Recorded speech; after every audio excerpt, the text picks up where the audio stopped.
आणि यानंतरची बातमी नाशिकमधून आहे। नाशिक विधान परिषदेच्या निवडणुकीत निकालाच्या दिवशीही मोठा ट्विस्ट पाहायला मिळतोय। निवडणुकीतून माघार घेतलेले महायुतीचे बंडखोर उमेदवार गोकुळ गीतेंनी घुमजाव करत विजयाचा दावा केलाय। मी माघार घेतली नव्हती असं त्यांनी म्हटलंय। तर भाजपचे नेते गिरीश महाजन आणि शिवसेना नेते उदय सामंत यांच्या उपस्थितीत त्यांनी पत्रकार परिषदेत प्रचार थांबवत असल्याचं वक्तव्य केलं होतं।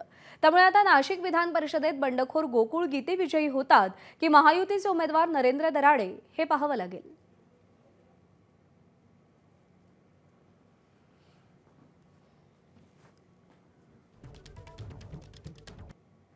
माझ्या मागे एक हत्तीसारखा मोठं सामर्थ्य ज्यांनी उभं केलेलं असे माझे मोठे बंधू गणेश गीते यांच्यापेक्षा ते आमदारकी मला त्या ठिकाणी मोठी वाटत नाही।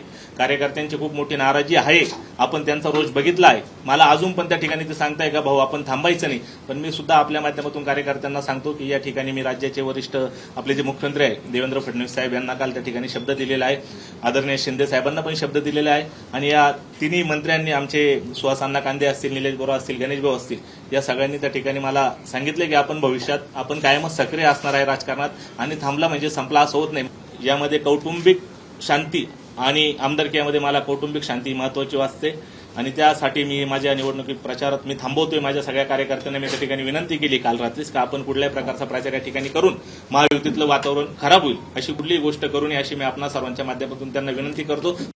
या मतदारसंघातल्या मतदारांचा जो 31 मे पासूनचा मी उद्रेक बघितलेला होता त्याच्यामुळे मला खात्री की या मतदारसंघातल्या मतदारांनी 100% मला त्या ठिकाणी मतदान केलेलं आहे आणि त्यांचा विश्वास मी सार्थ ठरवेल अशी मला अपेक्षा आहे। पण मतदानाच्या दिवशी देखील आपण आवाहन केलं करण्यात नाही, मी त्या दिवशी पण बंधूंकडून आवाहन केलं नाही, मी त्या दिवशी फक्त आलेलो होतो आणि सांगितलेलं होतं की माझा प्रचार मी थांबवलेला आहे। कुठला प्रचार मी व्यक्तिगत केलेला नव्हता, पण माझ्या कार्यकर्त्यांनी त्या ठिकाणी प्रचार केला होता आणि निवडणूक आता पुढे गेलेली आहे।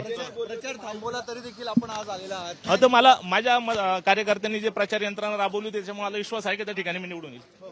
पण एकदा निवडणुकीमधनं माघार घेतली आणि पुन्हा आपण माघार मी घेतलेली नाही, तुम्ही तो शब्द वापरू नका।